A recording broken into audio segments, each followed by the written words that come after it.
Assalamualaikum, alaikum, yeah. Assalamualaikum, alaikum, yeah. Assalamualaikum warahmatullahi wabarakatuh. May peace, mercy, and blessing of Allah Subhanahu wa Ta'ala be with you. Hi everyone, I'm Ayatul Alimi from Man 1 Tangerang. Today we are going to learn about analytical exposition text. Pada materi kali ini, kompetensi dasarnya yaitu membedakan fungsi sosial, struktur teks, dan unsur kebahasaan beberapa teks eksposisi analitis, lisan dan tulis dengan memberi dan meminta informasi terkait isu aktual sesuai dengan konteks penggunaannya. Okay, first of all, what is an analytical exposition text? Apa sih teks eksposisi analitis ini? An analytical exposition text disebut juga persuasive text. Katanya dari analytical, ya, jadi sifatnya analisis. Ya. Kemudian exposition, ya, sifatnya memaparkan. Ya. Jadi teks ini menjabarkan, ya, dengan juga analisis, ya, atau disebut juga persuasive text. Teks yang sifatnya mengajak pembacanya.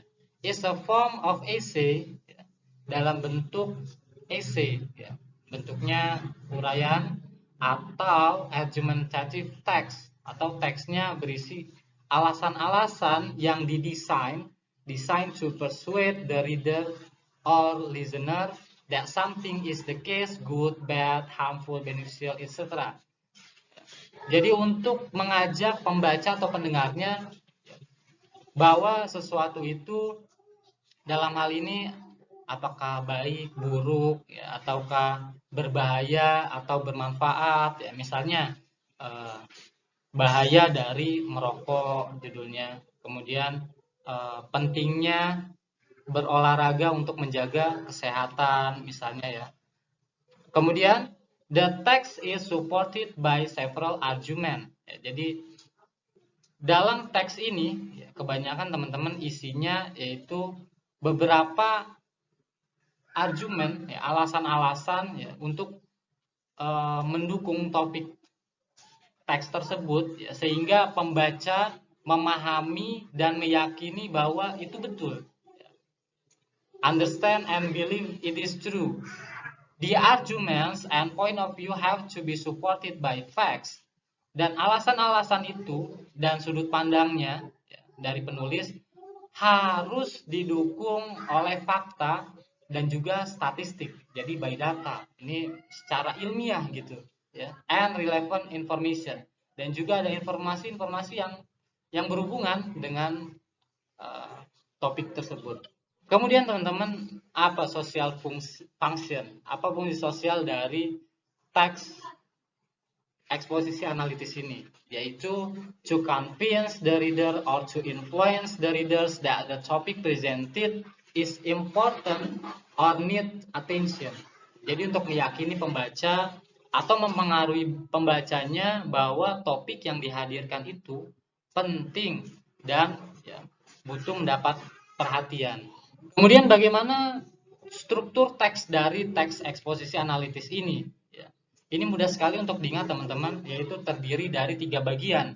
Yang pertama adalah tesis, atau bisa kita sebut juga introduction, perkenalan. Jadi dia memperkenalkan topiknya, ya, which indicates the topic and ends with reasoning, ya, dan diakhiri dengan, ya, memberikan alasan, ya, or proof of the statement, atau membuktikan statementnya.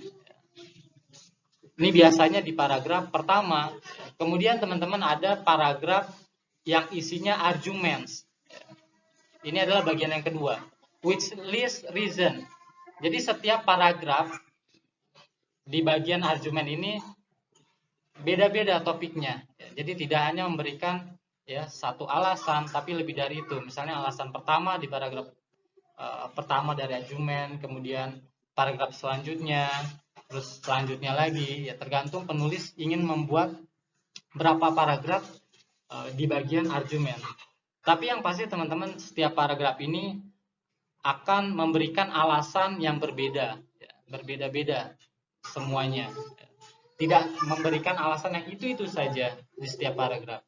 Kemudian ada facts, ada fakta-fakta yang disajikan.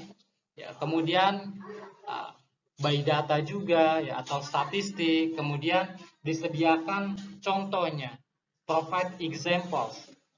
Kemudian bagian yang terakhir teman-teman, yaitu reiteration atau conclusion atau kesimpulan, which restate the thesis statement ya, atau bisa juga restate ya, menyatakan ulang dari tesis atau dari paragraf introduction di awal ya.